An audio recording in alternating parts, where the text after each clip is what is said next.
最近万斯啊，像是接到了什么下半年冲业绩的 KPI 一样啊，在各大播客节目和主流媒体里面疯狂串场啊。我昨天才说，大统领现在Taco他都不用前摇了啊，不需要铺垫了，原地掉头。我还是低估了他老人家。现在万斯就是大统领和波斯 play 的一环呢。可以说，没有了格林厄姆啊这个乙方派到大统领身边的监军之后，其实大统领的自主权反而是扩大了。万斯这次的频繁亮相，明显主要任务就是吸引火力，一边对着乙方疯狂输出，一边开始炒爱泼斯坦案的冷饭，表示爱泼斯坦案文件的公布工作存在重大瑕疵，直言我们搞砸了，生怕大家把这个事儿给忘了。毕竟相比于美国在中东军事基地截肢一般的损失，爱泼斯坦案这种脸上生疮的这个问题一下子就变成了值得大家关注并且转移更致命的矛盾的不二选择了。最绝的是，万斯还在发言里若有似无的带了一句，说爱泼斯坦案显然和美情报机构最高层有联系，那跟乙的情报机构的最高层他也有来往我一直都说看美国现在的战略博弈，你得看他想掩盖什么，而不是他在嚷嚷什么。咱们先来看看万斯这次放出的一颗重磅炸弹，也就是关于美伊冲突的这个底牌。就现在美国对伊朗进行第二波打击行动如火如荼之际万斯不仅没有因为反战的立场神隐，反而是在媒体上系统性的为美伊的外交斡旋必要且充满前景大声疾呼。当然也是在美国的战略资源在伊朗的反击中严重受损之后才开始的。他非常直白的捅破了一层窗户纸，明确的表示美国单靠武力是根本赢不了伊朗战事的。这话从美国现任副总统嘴里说出来，非常耐人寻味他甚至描绘的很具体，说美军去扔几个炸弹摧毁一下伊朗的雷达，或者打掉几架无人机和导弹，甚至向霍尔木兹海峡船只开火，这在美军的军事能力库里其实太容易了，但是这有什么用呢？它也不解决问题这背后的地缘逻辑就是我之前给大家讲过的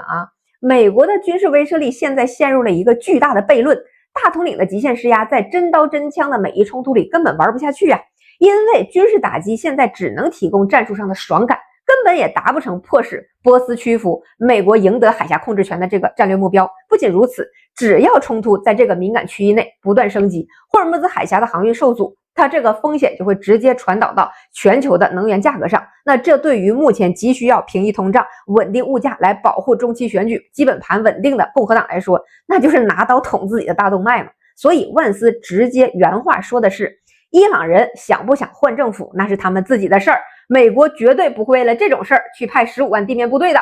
美国如果去派兵干这个，本质上不就是美军在为伊朗服务吗？而美国再也不会干这种冤大头的事儿了。你看这个逻辑还挺自洽的以前这段还没说完，格林厄姆那就骂起来了现在好了，他一入土，美国的鹰派都不如鸡更有意思的是，万斯这次对乙方的态度那真的是把美国政坛讳莫如深的Mr. You Know Who 直接就在台面上给解剖了。万斯在采访的时候那真是贴脸开大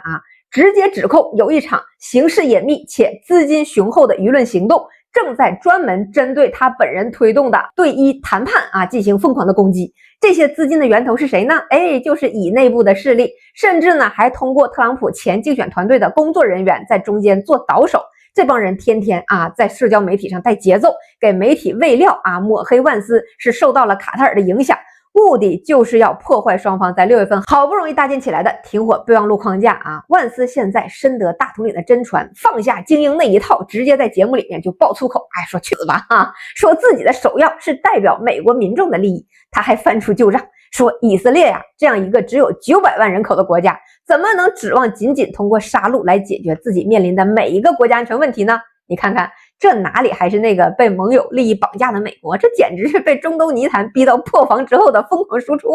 那现在知道为啥格林厄姆一挂整个以色列如上考妣了吧？宫里没人辣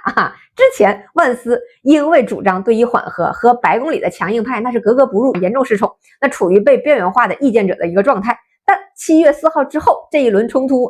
当大统领的军事手段在中东彻底走进了死胡同，美国发现自己陷入了打不赢、退不了、谈不成的主动性危机时，那谁来破局呢？那就只能是万斯了。白宫现在把他重新推到聚光灯下，等于是捏着鼻子让他来当这个缓和局面的白手套嘛。一方面通过它来释放外交谈判的信号，尝试给冲突降个温，保住全球能源市场的基本盘；另一方面也是在给国内的老百姓做预期管理，告诉大家政府已经在努力止战了，大统领永远是那个伟大的和平使者。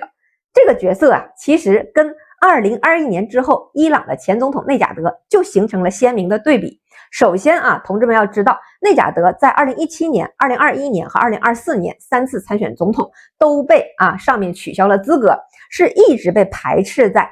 目前的核心权力圈层之外的。第二，大家维护的内贾德是在任的时候的那个反美斗士，可实际上他卸任之后，尤其是发现自己难以重返权力核心之后，立场发生了很大的转变。从任内绝不妥协的反美立场转变为公开认为美伊长期对立本可避免，主张在平等主权的前提下与美开启谈判，甚至表态若重新掌权将开放美国资本进入伊朗石油领域2019年他接受采访时高调赞美过特朗普，他是一个行动派，当时他还透露自己曾3次致信特朗普分享治国理念。这个时候中美正在进行第1轮的脱钩博弈。到了2020年6月，当时中伊正在酝酿25年全面合作协议，相关草案流出，并在国内引发了争议。塔斯尼姆通讯社对此事进行过报道，其中就包括内贾德在2020年6月27号在吉兰省集会上公开的批评，指责鲁哈尼进行秘密谈判，认为该协议会出卖伊方的利益，并强调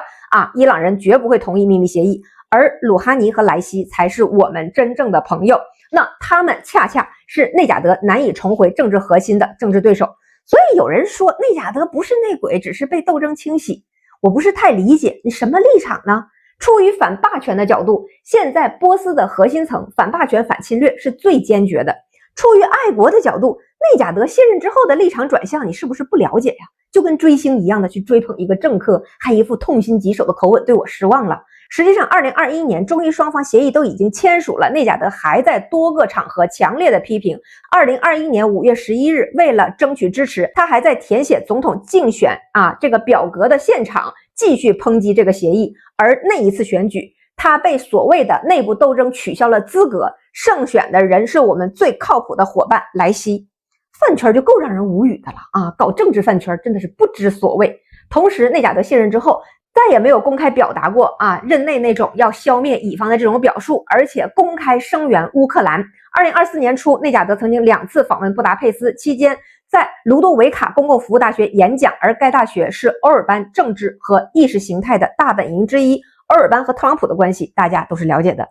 可以说内贾德无论是真想搞曲线救国，还是被内部清洗，他的边缘化都是现在坚定反抗霸权侵略的官方的选择。一如美方现在再次选择了万斯，万斯之前也很边缘，现在突然成了白手套和 C 位的火力输出，说明的是之前美国的强硬派玩砸了，需要骑墙派来当前摇了。而波斯国内的边缘人现在更边缘了，被泼了脏水，官方没有一点回护，说明的是现在掌权的强硬派做得很好，深得民心，自然没有必要留着一个可以跟对方接洽的异端。至于说万斯又把之前让大统领焦头烂额的爱泼斯坦案拿出来炒冷饭，其实也是类似的情况。如果美军现在如有神助，大统领赢得麻了又麻，副统领非得把爱泼斯坦掏出来，那不是上眼药吗？但眼下这个节骨眼上，和那个深不见底正在疯狂吞噬美国国力，甚至有可能终结美元定价体系的中东战争泥潭相比，爱泼斯坦这个所谓的惊天大坑都已经成了小猪佩奇的泥坑了呀。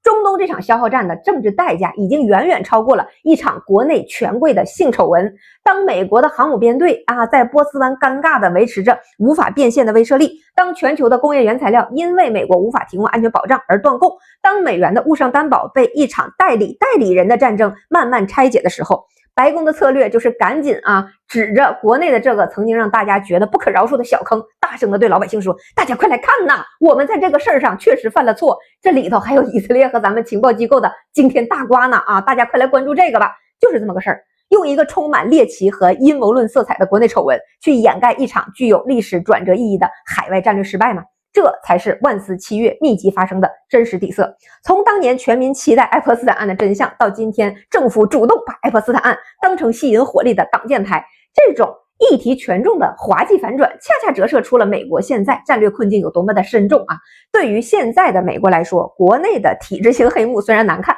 但是大不了就是两党之间互相扔泥巴。可是，在中东那个泥潭里，他们正在失去的是对全球秩序的主导权。那这个坑啊，无论抛出多少个爱佛斯坦，其实都也再填不上了。大家看懂了吗？这么长的看完了，关注一下吧。